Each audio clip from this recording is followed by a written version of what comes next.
ಮನೆ ಬಾಡಿಗೆಗೆ ಬಂದಂಥ ಯುವಕನ ಜೊತೆಗೆ ಪ್ರೇಮಾಂಕುರ ಮಾಡಿಕೊಂಡು ಅವನ ಜೊತೆಗೆ ಅನೈತಿಕ ಸಂಬಂಧವನ್ನು ಇಟ್ಕೊಂಡು ಅದಕ್ಕೆ ತಾಯಿಯೇ ಅಡ್ಡಿ ಆಗ್ತಾಳ ಅಂತ ಹೇಳಿ ಆ ತಾಯಿಯನ್ನೇ ಕೊಲೆ ಮಾಡಿದಂಥ ಪ್ರಕರಣವೊಂದು ಬೆಳಕಿಗೆ ಬಂದಿದೆ. ಮನಸ್ಸಿಗೆ ಘಾಸಿಯನ್ನು ಉಂಟು ಮಾಡುವಂಥ ಪ್ರಕರಣ ಇದು.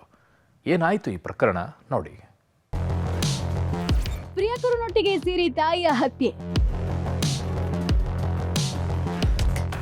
ಹೆತ್ತವಳ ಹತ್ಯೆಗೆ ತಿಂಗಳಿಂದ ಹೊಂಚು. ಮಗಳ ಅನೈತಿಕ ಆಟಕ್ಕೆ ಹೆಣವಾದ ಹೆತ್ತಮ್ಮ.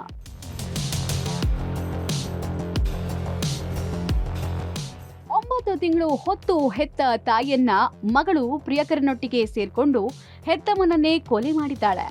ಪ್ರಿಯಕರನ ಜೊತೆಗೆ ಮದುವೆ ಮಾಡಿಕೊಂಡು ಗಂಡನ ಮನೆಗೆ ಹೋಗಬೇಕಾಗಿದ್ದ ಯುವತಿ ತಾಯಿಯ ಉಸಿರು ನಿಲ್ಲಿಸಿ ಜೈಲಿಗೆ ಹೋಗಿದ್ದಾಳೆ.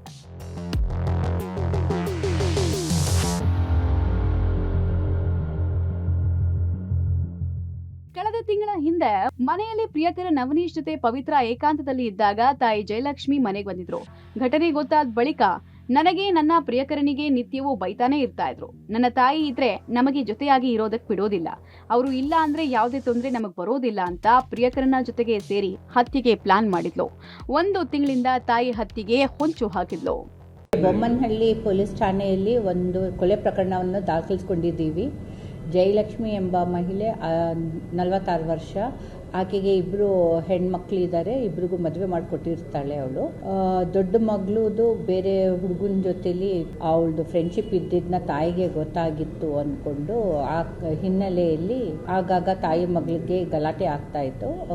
ಅದೇ ಕಾರಣದಿಂದ ಮನೆಯಲ್ಲಿ ತಾಯಿ ಮಲಗಿದಾಗ ಇಬ್ರು ಸೇರಿ ಕೊಲೆ ಮಾಡಿರೋದು ತಿಳಿದು ಬಂದಿರುತ್ತದೆ. ಇಬ್ರಿಗೂ ನಾವು ಅರೆಸ್ಟ್ ಮಾಡಿದ್ದೀವಿ.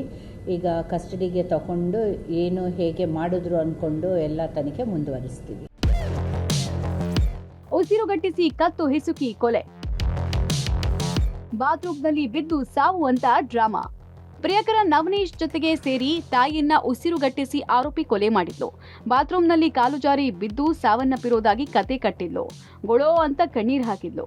ಬೊಮ್ಮನಹಳ್ಳಿ ಪೊಲೀಸರಿಗೆ ಆಗಲೇ ಮಗಳ ಮೇಲೆ ಡೌಟ್ ಶುರುವಾಗಿತ್ತು. ತಾಯಿ ಕತ್ತಿನ ಮೇಲಿದ್ದ ಗಾಯ ಅನುಮಾನ ಮೂಡಿಸಿತ್ತು. ಮೃತದೇಹವನ್ನ ಮರಣೋತ್ತರ ಪರೀಕ್ಷೆಗೆ ಕಳುಹಿಸಿ ರಿಪೋರ್ಟ್ಗಾಗಿ ಕಾದಿದ್ರು. ರಿಪೋರ್ಟ್ನಲ್ಲಿ ಜಯಲಕ್ಷ್ಮಿ ಜಾರಿ ಬಿದ್ದು ಸಾವನ್ನಪ್ಪಿಲ್ಲ, ಬದಲಾಗಿ ಉಸಿರುಗಟ್ಟಿಸಿ ಸಾವನ್ನಪ್ಪಿದ್ದಾಳೆ ಅಂತ ರಿಪೋರ್ಟ್ ಬಂದಿತ್ತು. ತಕ್ಷಣ ಅಲರ್ಟ್ ಆದ ಪೊಲೀಸರು ಪವಿತ್ರ ಮತ್ತು ಆತನ ಗೆಳೆಯನನ್ನ ವಶಕ್ಕೆ ಪಡೆದು ವಿಚಾರಣೆ ನಡೆಸಿದ್ರು. ಈ ವೇಳೆ ಹತ್ಯೆಯ ಸತ್ಯ ಬಯಲಾಗಿತ್ತು. ಹಾಸ್ಪಿಟಲ್ಗೆ ಕರ್ಕೊಂಡು ಹೋಗೋದಾಗ ಸ್ವಲ್ಪ ಇಂಜುರೀಸ್ ಗೊತ್ತಾಯಿತು, ಮತ್ತು ಕತ್ತಲ್ಲಿ ಸ್ವಲ್ಪ ಮಾರ್ಕ್ಸ್ ಎಲ್ಲ ಕಂಡು ಬಂದಿತ್ತು. ಹಾಗಾಗಿ ನಾವು ಸಸ್ಪೆಕ್ಟೆಡ್ UDR ಅಂತಲೇ ತಗೊಂಡಿದ್ವಿ. PM ರಿಪೋರ್ಟಿಂದ ನಮಗೆ ಖಚಿತಪಡಿಸಿದ್ರು. ಸ್ಟ್ರ್ಯಾಂಗ್ಯುಲೇಷನ್ ಅಂತ ಗೊತ್ತಾಗಿದೆ. ಕತ್ತಲ್ಲಿ ಮಾರ್ಕ್ ಇದೆ. ಸ್ಟ್ರ್ಯಾಂಗ್ಯುಲೇಷನ್ದು ತನಿಖೆಯಿಂದ ಗೊತ್ತಾಗುತ್ತೆ ಯಾವ್ಯಾವ ಥರದ್ದು ಮಾರ್ಕ್ಗಳು ಇವ್ರಿಗೆ ಕಸ್ಟಡಿಯಿಂದ ತಗೊಂಡ್ಮೇಲೆ ಗೊತ್ತಾಗುತ್ತೆ. ಸದ್ಯ ಬೊಮ್ಮನಹಳ್ಳಿ ಪೊಲೀಸ್ ಠಾಣೆಯಲ್ಲಿ ಪ್ರಕರಣ ದಾಖಲಾಗಿದ್ದು ತನಿಖೆ ಮುಂದುವರೆಸಿದ್ದಾರೆ. ಆದ್ರೆ ಪ್ರತ್ಯಕ್ಷ ದೈವ ಅಂತ ಕರೆಯೋ ತಾಯಿಯನ್ನೇ ಕತ್ತು ಹಿಸುಕಿ ಕೊಲೆ ಮಾಡಿದ ಈ ನಿರ್ದಯಿ ಪಾಪಿ ಮಗಳ ಕೃತ್ಯಕ್ಕೆ ಕ್ಷಮೆನೇ ಇಲ್ಲ ಅಂದ್ರೂ ತಪ್ಪಾಗಲ್ಲ. Nagesh, crime bureau, public TV, Bengaluru.